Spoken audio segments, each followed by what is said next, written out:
Hey everybody, Travis with Blue Nail Roofing. I'm out here in Fort Worth. We're about to do another roof replacement, but before we get started, I wanted to point out some damage on this house that may be happening to your roof that can be easily avoided with just a little bit of maintenance around your yard.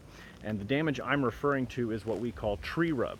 So if you have trees that are too close to your roof, there is a good chance that when it starts to get windy, that tree starts to sway. The limbs are rubbing against the rakes and the eaves of your house. In some cases, people have limbs that have grown over their field shingles and are actually making contact 24/7. And as soon as that wind goes, they start to rub and scrape off granules and destroy shingles. We see this all the time, and it's very easily avoided. So I'm going to show you an example here, what we're talking about.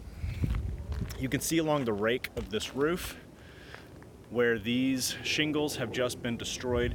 You can see the drip edge peeking through in both cases.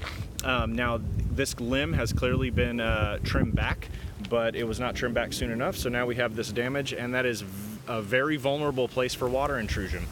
So what that can turn into is rotted fascia, rotted siding.